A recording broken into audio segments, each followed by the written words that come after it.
Hello friends, हमारे channel maximum तैयारी पर आप सभी का स्वागत है। आई होप आप सभी अच्छे होंगे और अपनी तैयारी को जमकर करेंगे।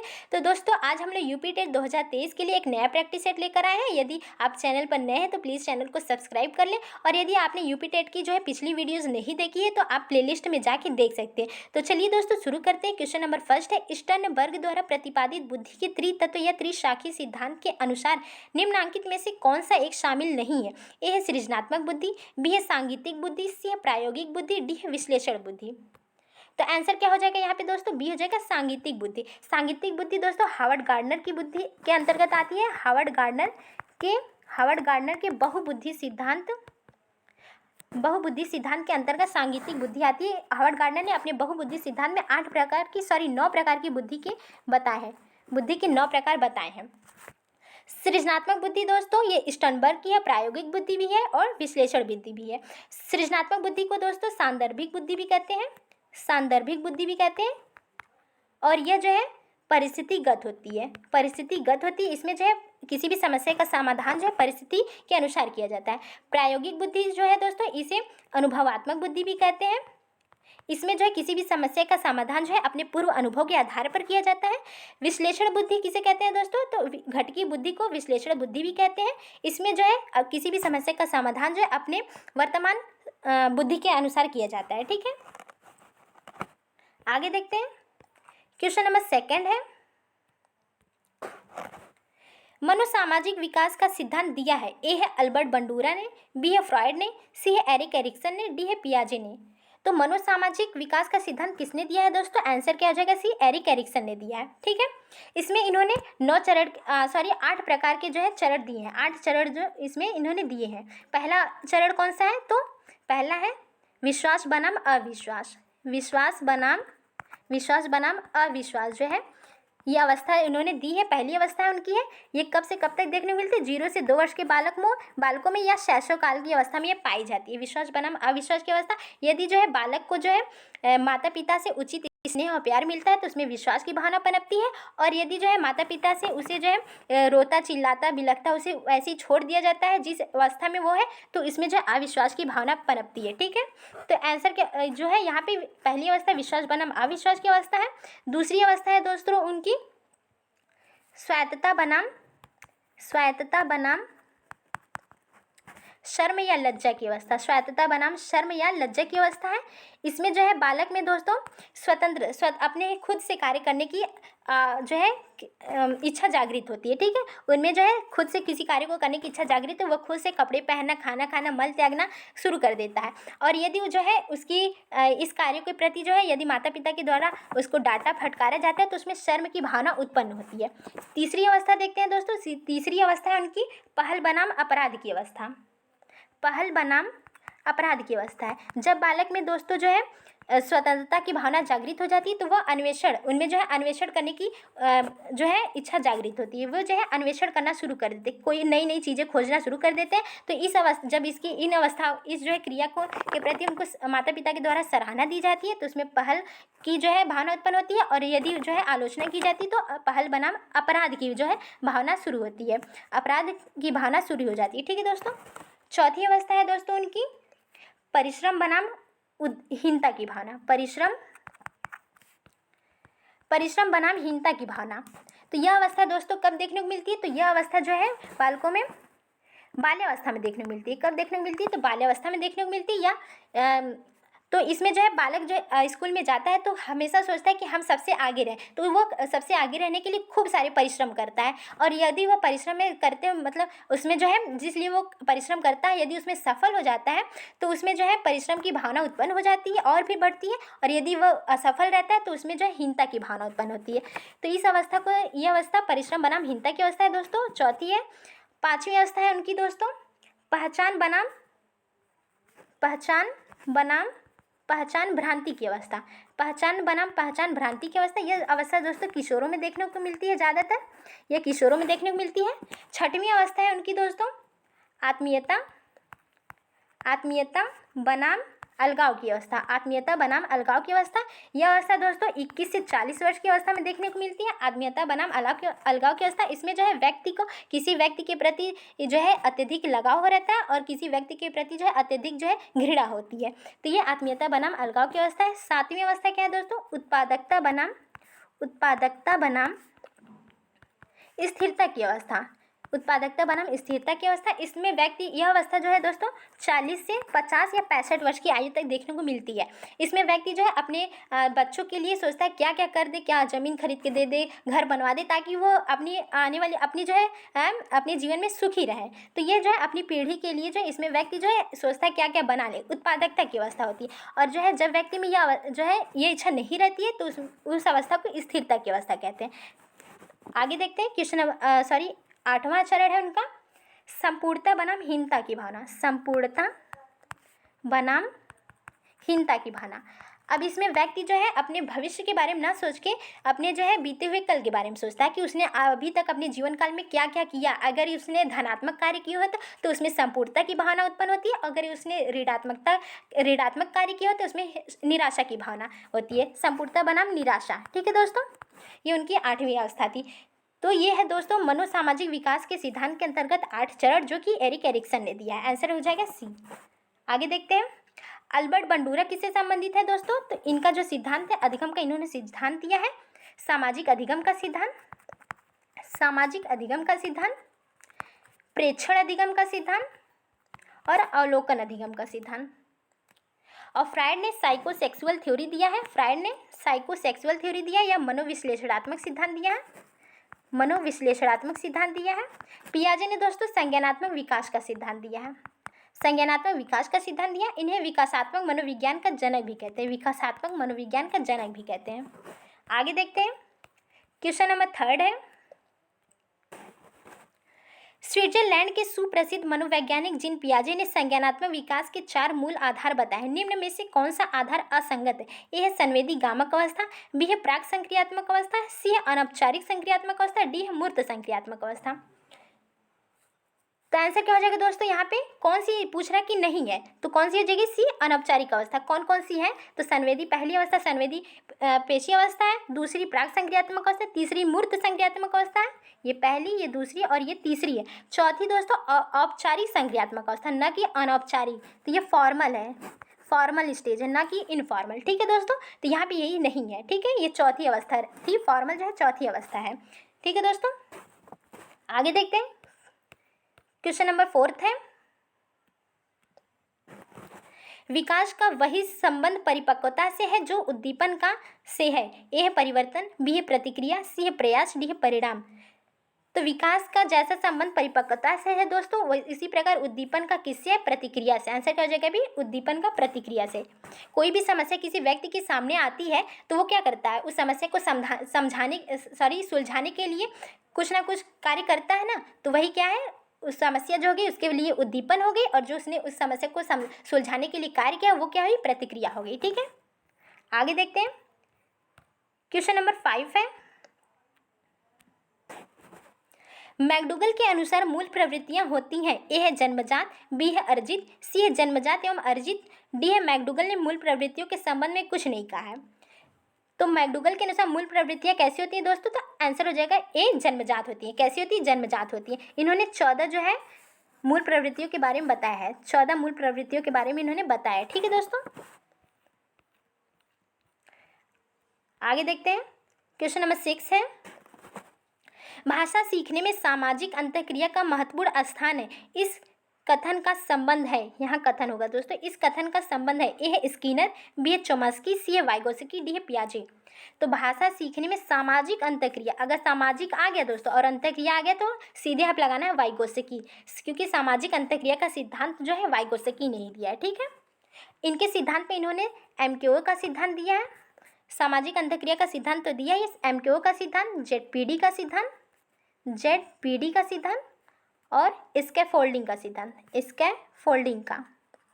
स्कैफोल्डिंग का सिद्धांत दिया है। ठीक है दोस्तों, एमक्यूए क्या है, मोर नॉलेजेबल अदर, ज़्यादा ज्ञानी दूसरा। इसमें जो है बालक उसी से सीखता है जो उससे ज़्यादा जानकार होता है। जेडपीडी क्या है, जोन ऑफ प्रॉक्सिमल डेवलपमेंट। इसमें जो है बालक जहाँ से किसी भी लक्ष्य को प्राप्त करने के लिए बालक जहाँ तक पहुँच सकता है और जहाँ तक जो है कि जहाँ से वो किसी और की सहायता लेता, उन दोनों के बीच के स्थान को जेडपीडी कहते हैं। जहाँ तक वो पहुँच सकता है और फिर जहाँ से वो दूसरे की सहायता से पहुँचता है, तो इन दोनों के बीच के स्थान को जेडपीडी कहते हैं। ठीक है दोस्तों। स्कैफोल्डिंग क्या है, स्कैफोल्डिंग दोस्तों एक प्रकार का अस्थायी सहायता होता है जो है।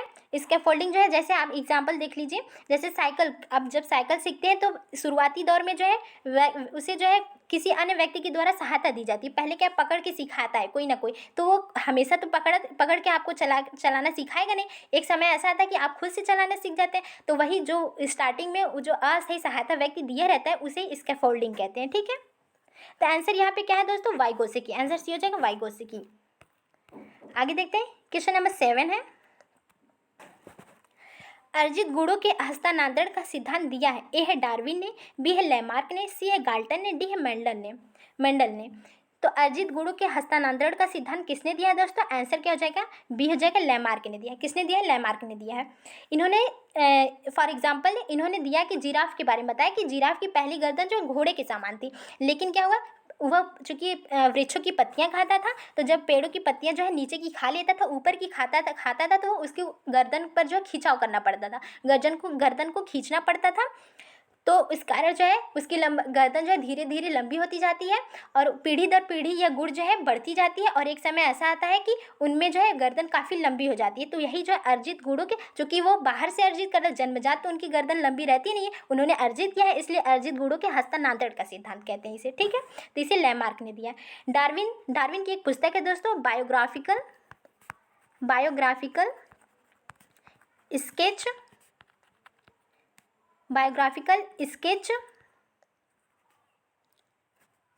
Of an infant. Biographical sketch of an infant पुस्तक है दोस्तों, ये डार्विन की पुस्तक है। और एक और पुस्तक है इनकी, ओरिजिन ऑफ स्पेसीज, ये भी डार्विन की पुस्तक है दोस्तों। ठीक है। गाल्टन ने क्या दिया है, गाल्टन ने आनुवंशिकता का सिद्धांत दिया है दोस्तों, और इनकी पुस्तक का नाम है हेरिडिटरी जीनियस जो है गाल्टन की पुस्तक का नाम है। मेल्डन ने दोस्तों मटर के दाने पर प्रयोग किया था। ठीक है। तो आगे देखते हैं, क्वेश्चन नंबर 8 है, द ओरिजिन ऑफ स्पेसीज पुस्तक किसकी है, ए है लैमार्क की, बी है मेंडल की, सी है डार्विन की, डी है गाल्टन की। तो द ओरिजिन ऑफ स्पेसीज किसकी है दोस्तों, अभी मैंने ऊपर बताया किसकी है, तो डार्विन की। आंसर क्या हो जाएगा, सी, डार्विन की है। आगे देखते हैं, क्वेश्चन नंबर 9 है, अस्तित्व के लिए संघर्ष एवं योग्यता की विजय सिद्धांत के प्रतिपादक थे। ए है लैमार्क, बी है डार्विन, सी है मेंडल, डी है गाल्टन। तो अस्तित्व के लिए संघर्ष एवं योग्यता के विजय का सिद्धांत किसने दिया दोस्तों, आंसर क्या जाएगा, बी, डार्विन ने। इन्होंने कहा कि डार्विन ने यह बताया कि हर एक प्राणी को जो है अपने पर्यावरण में जो है संघर्ष करना पड़ता है। यदि उसने अपने पर्यावरण के प्रति संघर्ष कर लिया और तो वह जीवित रहेगा, और यदि उसने नहीं किया तो वो जो है मर जाएगा। तो हर एक प्राणी को जो है अपने पर्यावरण से संघर्ष करना पड़ता है। ठीक है। आगे देखते हैं, क्वेश्चन नंबर 10 है,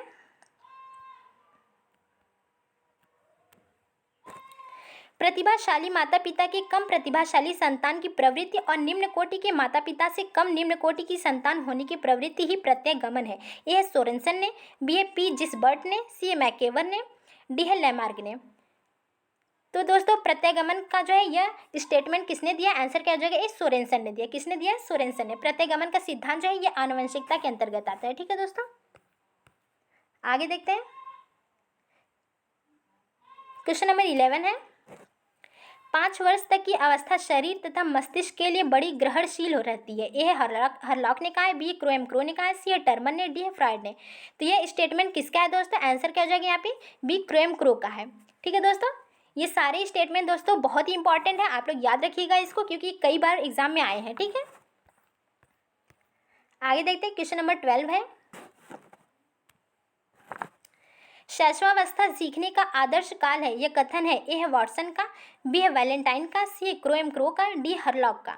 तो यह स्टेटमेंट किसका है दोस्तों? शैशवावस्था सीखने का आदर्श काल है। यह है वैलेंटाइन का। आंसर क्या हो जाएगा? बी हो जाएगा, वैलेंटाइन का है।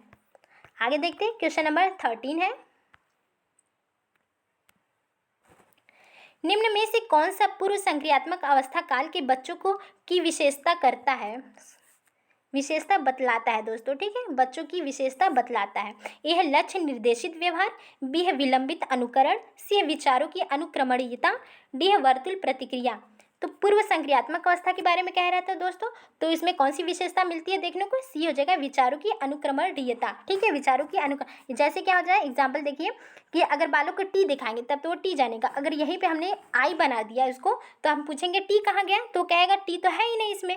तो क्या वो पीछे मतलब जो बन चुका है वो आगे बस एक ही चीज़ पर ध्यान दे रहा है, और जबकि जो है इसमें दोनों पहलुओं पर नहीं देख रहा है, एक ही तरफ वो ध्यान दे रहा है। तो वो विचारों की अनुक्रम लौट के वापस नहीं जा पा रहा, तो इसलिए विचारों की अनुक्रमणीयता पाई जाती है बालक में, ठीक है, या अपलटावीपन का गुण पाया जाता है, इसे कहते हैं, ठीक है। लक्ष्य निर्देशित व्यवहार किसमें देखने को मिलता है दोस्तों? तो यह जो है सेंसरी मोटर स्टेज में देखने को मिलता है, सेंसरी मोटर या संवेदी पेशी अवस्था में देखने को मिलता है, ठीक है दोस्तों, सेंसरी मोटर स्टेज में देखने को लक्ष्य निर्देशित व्यवहार, ठीक है। आगे देखते हैं,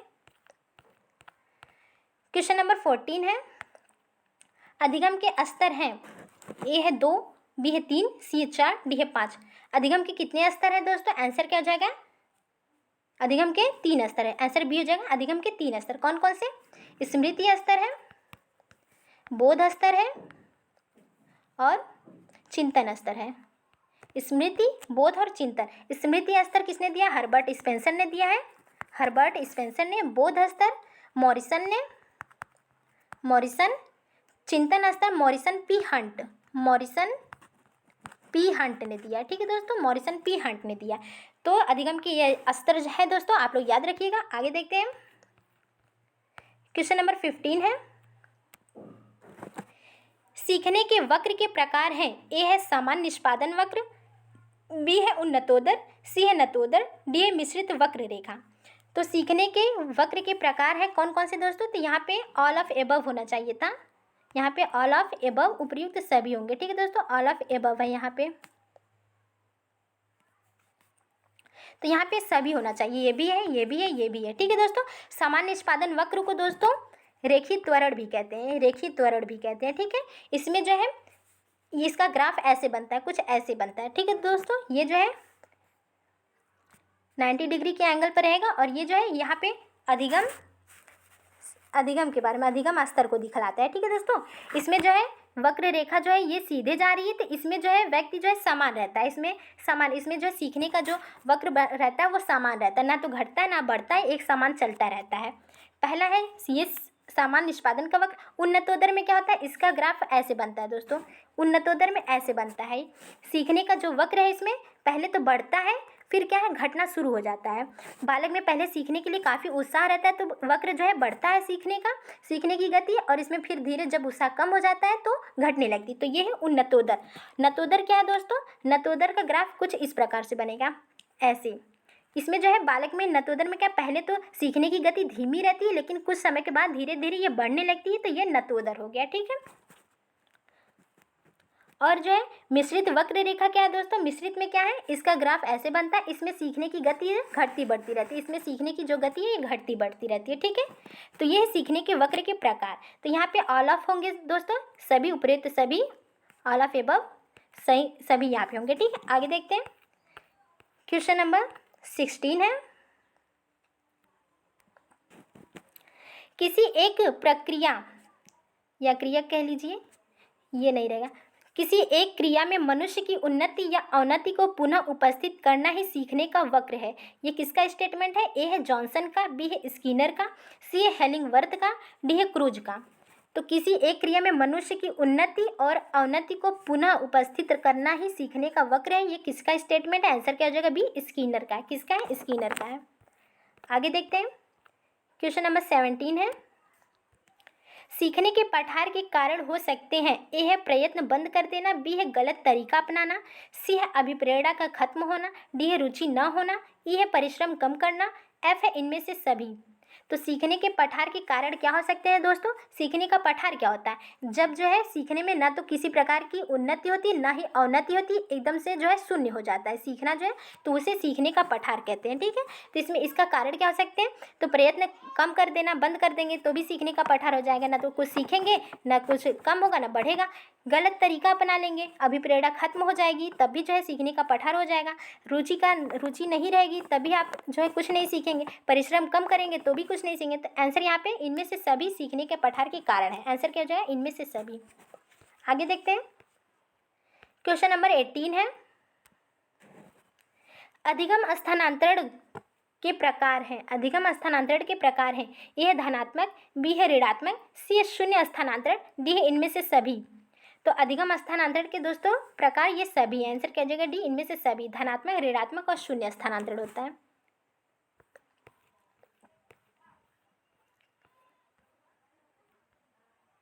आगे देखते हैं, क्वेश्चन नंबर 19 है, अधिगम स्थानांतरण का पता लगाने के लिए कौन सा परीक्षण किया जाता है? कौन सा परीक्षण किया जाता है दोस्तों? ए है वैशल परीक्षण, बी है बिने परीक्षण, सी है रेटिंग स्केल, डी है दर्पण चित्र परीक्षण। तो अधिगम स्थानांतरण का पता लगाने के लिए कौन सा परीक्षण करते हैं? आंसर क्या हो जाएगा? डी, दर्पण चित्र परीक्षण करते हैं। ठीक है दोस्तों, ये भी क्वेश्चन बहुत ही इंपॉर्टेंट है दोस्तों, इसे भी याद रखिएगा आप लोग। और वैशल परीक्षण किसे है? व्यक्तित्व के मापन से संबंधित है। बिने परीक्षण बुद्धि के मापन से, रेटिंग स्केल भी व्यक्तित्व के मापन से संबंधित है। ठीक है, आगे देखते हैं, अधिगम स्थानांतरण क्या होता है दोस्तों? एक क्षेत्र में सीखा हुआ ज्ञान दूसरे क्षेत्र में यदि यूज करते हैं तो उसे अधिगम स्थानांतरण कहते हैं। ठीक है, आगे देखते हैं, क्वेश्चन नंबर 20 है, अनुकरण आत्म प्रकाशन की विधा है, कथन है। ए है रॉस, बी है वुडवर्थ, सी है मैकडुगल, डी है उपरोक्त में से कोई नहीं। तो अनुकरण आत्म प्रकाशन की विधा है, ये स्टेटमेंट है दोस्तों। आंसर क्या हो जाएगा? ए, रॉस का है। किसका है? रॉस का है। तो आंसर ए है, रॉस का है। ठीक है, तो आज के लिए दोस्तों बस इतना ही। अगर वीडियो पसंद आए तो प्लीज़ लाइक, शेयर और सब्सक्राइब जरूर करिएगा और कमेंट बॉक्स में बताइएगा कि आपके कितने क्वेश्चन सही रहे हैं। ठीक है दोस्तों, यदि आप चैनल पर नए हैं तो प्लीज़ चैनल को सब्सक्राइब कर लीजिएगा, और यदि आपने पिछले वीडियोस नहीं देखे हैं तो प्लेलिस्ट बनी हुई यूपी टेट की, आप वहाँ से जाके देख सकते हैं। तो आज के लिए धन्यवाद।